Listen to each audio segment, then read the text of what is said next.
Today's lesson is a continuation on our momentum and impulse unit. What we're going to be looking at today is translating a force that's being applied for a period of time as impulse. Okay, and impulse is going to also be equivalent to the change in the object's momentum, which is what we finished in the last lesson. So, definition of impulse. The impulse on an object is the change in the object's momentum.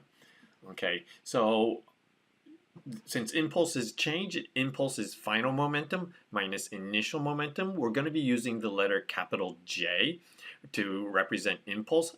Again, don't ask me why. I know it's a weird letter, but let's just go with it. The units for impulse is going to be exactly the same. It's going to be kilograms times meters per second. Okay, but impulse has a second definition, and that second definition is that impulse is force applied for a period of time, okay, F times delta T. And those two are going to be synonymous, okay? So force times time is also equal to the change in the object's momentum. That's going to be the primary takeaway from this lesson, okay? Force times time is change in momentum. So here we are back to my example of the ball. Okay, I have a ball, it strikes the wall, and calculate the impulse on the ball. Okay, we pretty much did that last time, okay, because impulse is change in momentum. So just going through the motions, initial momentum, final momentum, and then impulse being final minus initial, it's minus 5.4 kilograms times meters per second, or 5.4 kilograms times meters per second in the negative direction or leftwards. So let's continue this a little bit further. Okay, now I've added some extra information in that the ball was in contact with the wall for 0.15 seconds. Calculate the average force exerted on the ball. Okay, so we're bringing ourselves back to the force unit that we just finished. So my impulse was minus 5.4, and that's going to be equal to the force times the time that the ball was in contact. Okay, so force times 0.15 seconds is equal to minus 5.4. So the force on the ball was minus 36 newtons, or 36 newtons in the leftward negative direction. Okay, so that's how we're going to make the two concepts of impulse, change in momentum, and force times time, and allow us to calculate forces from the change in an object's momentum. So why are these two synonymous? Okay, the next two slides are basically proof slides from two different angles.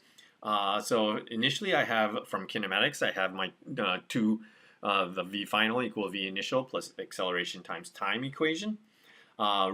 Just kind of rearranging it as acceleration times time is equal to final minus v initial, or again, delta v. If I multiply both sides of that equation by mass, I end up with mass times acceleration times time is equal to mass times change in velocity. The right side of that equation is just change in momentum, and the left side of that equation, after some rearranging, becomes force times time.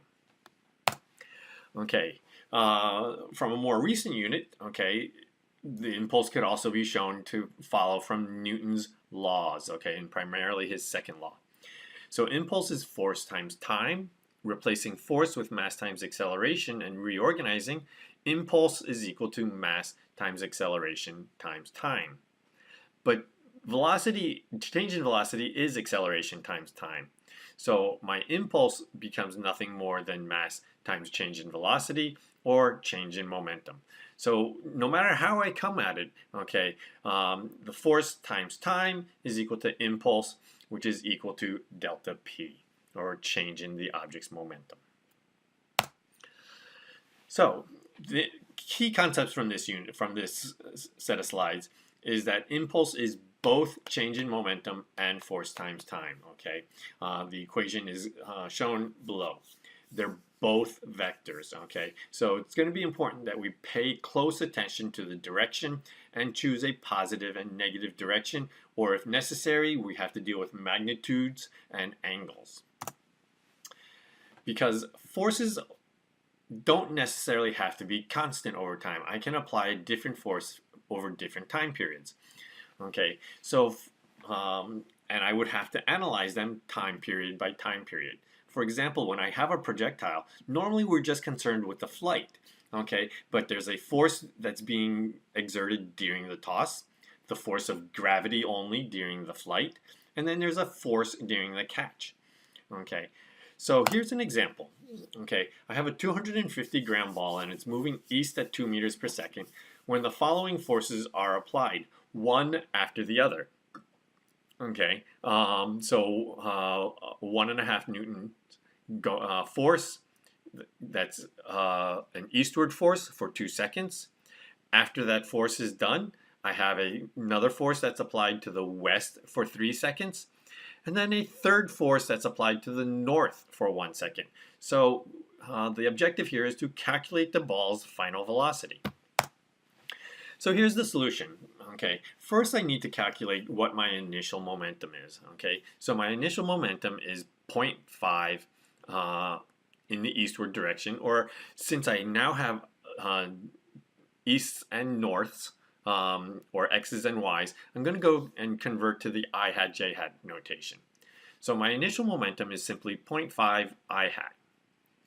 The impulse for the first force is just force times time, or 3 Newton seconds in the I hat direction. The second force, which is in the westward direction, or the negative I hat direction, turns out to be minus 7.5 I hat.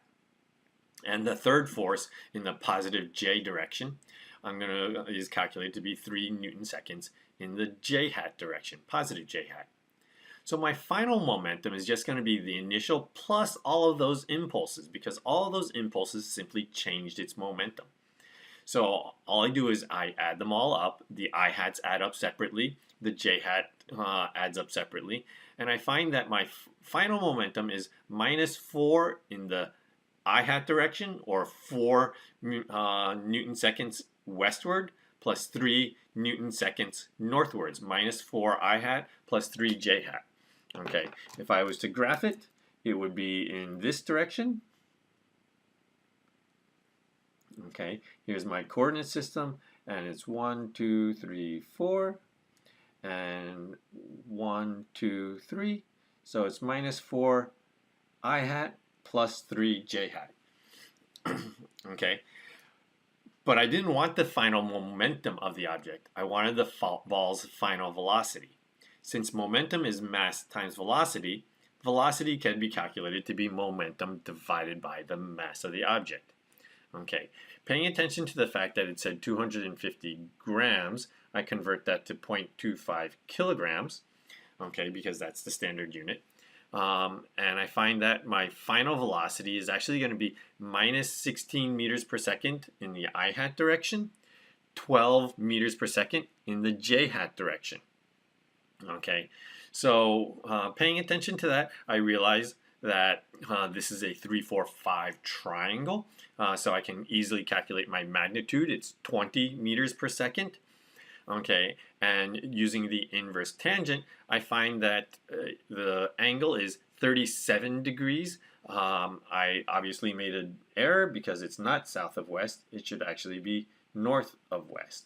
Okay, or if I was to convert, it would be 180 minus 37 degrees, or 143 degrees from 0. Okay, so that's how impulses are going to be help us calculate final momentums and final velocities, or if we have the final, it'll help us to calculate the initial. Okay, thank you.